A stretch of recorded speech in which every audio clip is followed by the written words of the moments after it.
Imagine it's New Year's Day 2026. You wake up on a borrowed couch, $0 in your pocket, no connections, no safety net, no reputation. Most men would panic. But a student of power understands something most never wills. Having nothing is not a weakness. It's a strategic advantage. Nothing to protect, nothing to lose, everything to take. Nickel. Machiavelli once wrote that where the willingness is great, the difficulties cannot be great. And willingness is easiest when the slate is clean. The first illusion you must destroy is this: wealth is not a bank balance. Wealth is a predatory mindset. If you want to go from 0 to 1 million in this economy, you must stop thinking like a victim of circumstance and start thinking like a prince in exile. You are not broke. You are between empires. Before business plans, before side hustles, before fantasies of freedom, there is a first move. Audit your surroundings. Machiavelli was obsessed with the room. He believed the first judgment of a ruler's mind came from the men he kept around him. If you are the smartest, most ambitious person in your circle, you are not free, you are imprisoned in a gilded cage. You must infiltrate a new court. When billionaire investor Chamath Palihapitiya was starting out, he didn't chase titles or comfort. He chased proximity to power. He placed himself in the orbit of people who moved outcomes. That is your mission. Become a sponge, but a strategic one. Join the rooms. Attend the meetups. Enter the environments where high performers congregate. Your goal is not to network. Your goal is espionage. Observe how the top 1% actually operate, how they speak, how they decide, how they stay calm under pressure. You are not there to impress. You are there to steal clarity. Many men stall here, waiting for passion to strike like lightning. That is the internal monologue of a loser. Passion is not the fuel. Passion is the exhaust. Winning creates motivation, not the other way around. Look at Aristotle Onassis. He didn't begin with a burning love for shipping empires. He began as a night shift telephone operator, not for the pay, but so he could overhear the business calls of the wealthy during the day. He used a boring, menial job as camouflage for intelligence gathering. That is the mindset. Whether you start a trash removal service, a cleaning business, or a faceless online operation, the what is irrelevant. The movement is everything. By starting something, anything, you trigger a psychological shift. You move from spectator to participant, from theorist to operator, from the sidelines into the arena. Assume your first venture will fail. That's not pessimism, it's leverage. Failure, when planned for, becomes tuition. Momentum compounds faster than money ever will. Empires are not built by men who waited to feel ready. They are built by men who moved while uncertain, learned while bleeding, and adapted faster than their rivals. You don't need confidence. You need velocity. And velocity favors the man who has nothing left to lose. Treat that failure as cheap tuition. A small price for lessons that actually make men rich, whether they learn them at 20 or at 50. At some point, you must define your why, but not in the soft, motivational way life coaches sell it. Your why is not inspiration. It's a disciplinary weapon. It is the reason you won't sell your soul for a fast paycheck that chains you to another man's dream. It's what stops you from trading your future for comfort. Look at Bernard Arnault. He didn't wake up wanting to sell handbags. His why was domination, total control of the global luxury, craft, and heritage market. That singular obsession allowed him to play a decades-long war, while competitors panicked over quarterly earnings. Most men in their 20s say they want to be rich so they can buy things. Watches. Status symbols. That's a weak foundation. Real power comes from wanting freedom, The ability to tell the world to go to hell, because you own your time, your territory, and your decisions. If you want to build something that lasts, you must embrace what Walt Disney called doing the impossible. Write down your most far-fetched, borderline arrogant goals on paper. Why? Because the human brain is a weapon. It solves the problems you assign it. If you set a goal to make $50,000 a year, your brain will find a way to become a comfortable servant. If you set a goal to control an industry, your brain starts searching for cracks in the enemy's defenses. This is the beginning of sovereignty. What's being built here is not motivation, it's a standard. A community of men who refuse to survive on the crumbs left by the elite. If you're ready to stop being a subject and start becoming a prince, subscribe and join this growing circle of high performers committed to shared growth and long-term dominance. Before we move into securing your first $1,000 of war capital, I want to hear from you. What is the one goal you're pursuing right now that others say is impossible? Comment the word "Sovereign" below. A public declaration that you are reclaiming control of your destiny. The art of commercial warfare.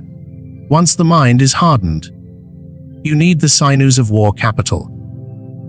Machiavelli warned that while gold does not always create good soldiers always find gold. In 2026, if you have $0, your first mission is simply scavenge your first 1,000. Do not look for a loan. Look for a vulnerability. The 1% didn't all start with trust funds. Many of them started with dirty work, tasks others were too proud, too lazy, or too blind to touch. Look at the early days of Stephen Ross, long before the billions. Before the skyline, changing real estate empire. He wasn't glamorous.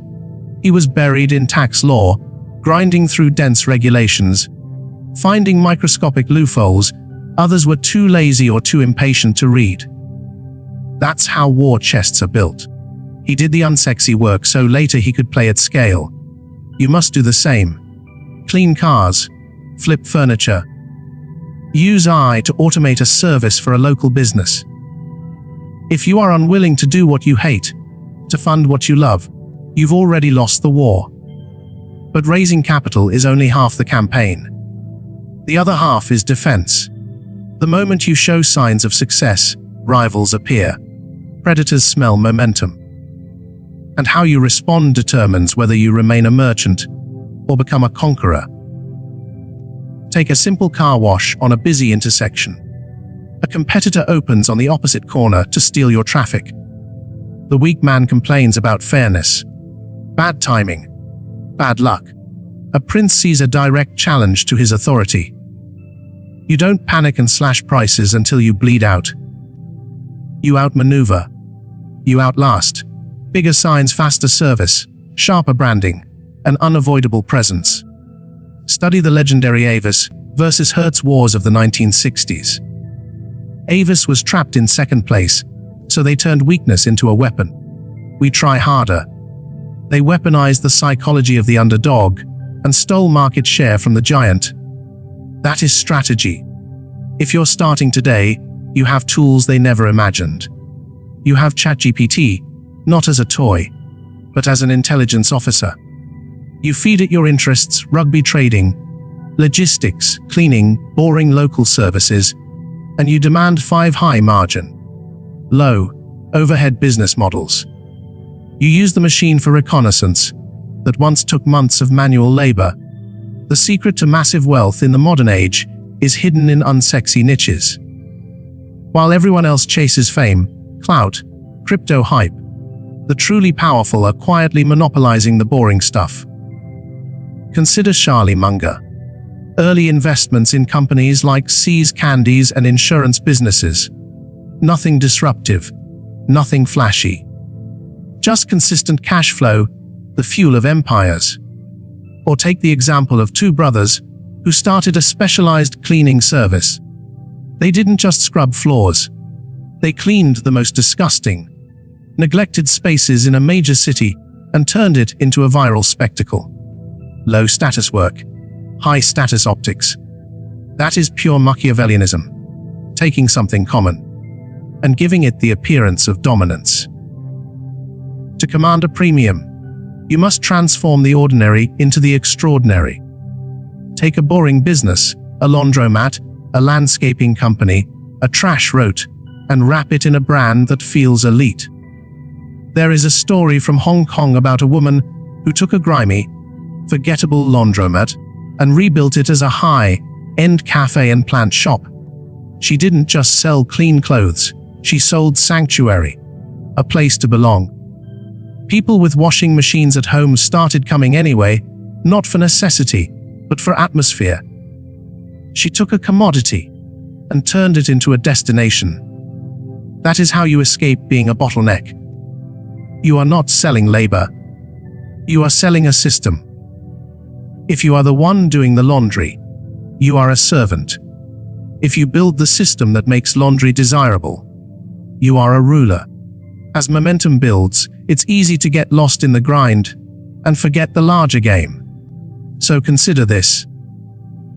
Based on everything we've discussed, what unsexy, overlooked business niche do you believe holds the most hidden potential today? And why do you think the masses ignore it? Comment the word dominate below to signal that you're done chasing trends and ready to build an empire in the shadows, the yin and yang of power. As your empire grows, you will eventually face your most dangerous enemy, yourself. Every successful venture reaches a point where the founder's own hands become the shackles of the business. Machiavelli warned that a prince who is not wise himself cannot be wisely advised. You must develop the self-awareness to know when your involvement is no longer an asset, but a bottleneck. I've seen companies doing over 100 million in revenue stall completely because the founder refused to step back. This isn't a business failure, it's a failure of sovereignty. You cannot survey the horizon if you are busy digging trenches. To scale from a profitable operation to a dominant force, you must build your court. You need a prime minister, a chief operating officer, someone who thrives in order, discipline, and repetition, the very things that suffocate a visionary. Look at Steve Jobs and Tim Cook. Jobs was mercurial, visionary, a man of destiny. But without Cook's mastery of supply chains, logistics, and execution, Apple would have been a beautiful tragedy, not a trillion-dollar hegemon. This demands a ruthless self-audit. Take a sheet of paper. On one side, list what gives you power, your vision, your storytelling, your ability to close, your strategic instinct. On the other, list what the business requires, that drains you, accounting, HR, operations, daily management. Your mission is to find your Tim Cook, your stabilizer. Someone who finds satisfaction in the exact tasks that exhaust you. The first attempt usually fails because founders look for a mirror instead of a shadow. Consider a high-growth company that hit 100 million in revenue and hired a heavyweight executive from a corporate giant like Starbucks. On paper, it looked like a power move. In reality, it nearly destroyed the company. There was no yin and yang, two languages spoken in the same war room. A prince does not need another prince in the counting house. He needs a governor. When you find the rare individual who loves the rigor you avoid, growth becomes exponential.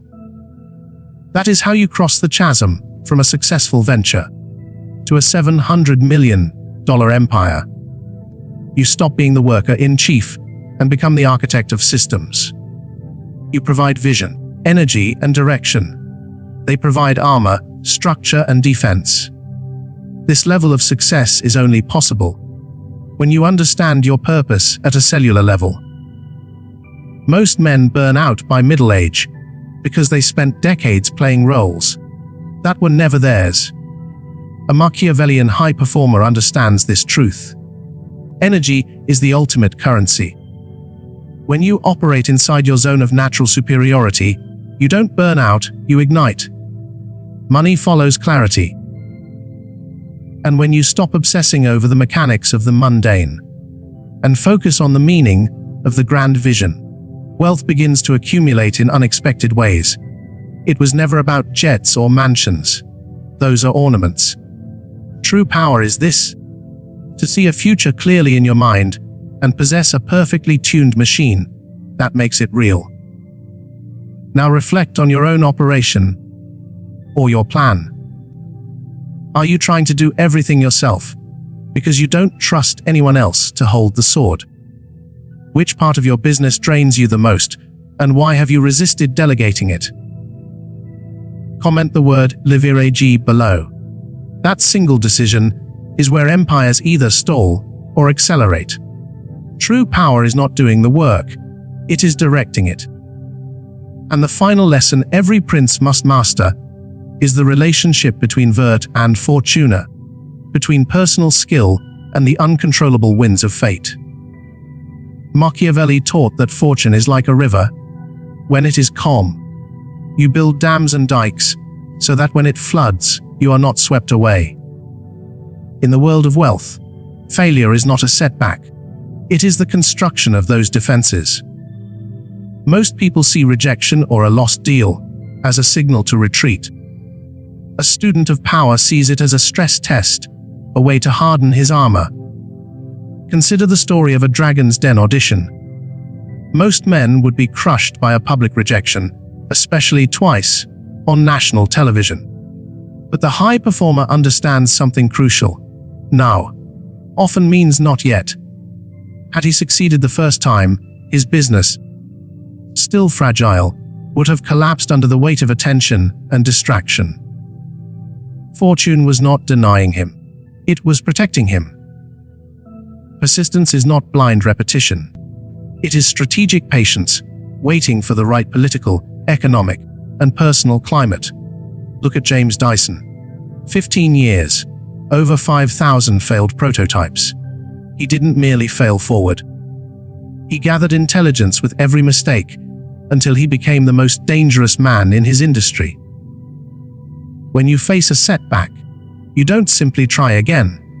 You take a sheet of paper and perform a forensic analysis. Why did the gatekeepers say no? Was your why not sharp enough? Was the timing wrong? Was the structure incomplete? By the time the third Dragon's Den audition arrived, he didn't walk in hoping. He walked in as a man who had already won, because he knew his purpose was larger than the deal itself. He was there to serve as a beacon for others. That clarity bent the room. It had no choice but to submit. Risk, for the top 1%, is not gambling. It is a calculated investment in experience. The middle class remains trapped because they fear losing okay jobs and safe lives. They treat risk as a curse. The elite understand the truth.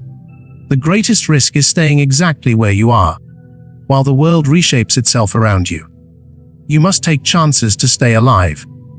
Not reckless financial suicide, but bold, asymmetric risks that place you in rooms where you feel outmatched.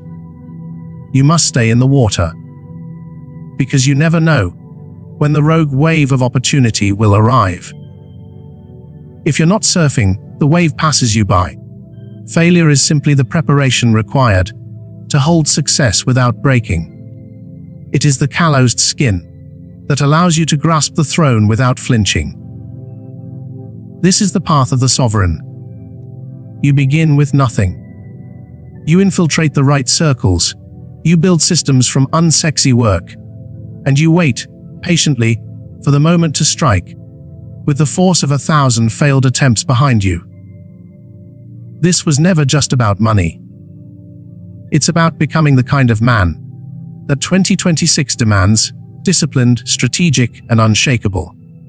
If you've made it this far, you are already ahead of 99% who are waiting for permission, a miracle, or a handout.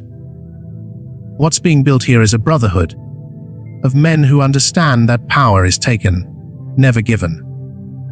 If you're committed to the long climb and want to be part of a circle that values shared growth and tactical excellence, subscribe now and join this rising community of future princes.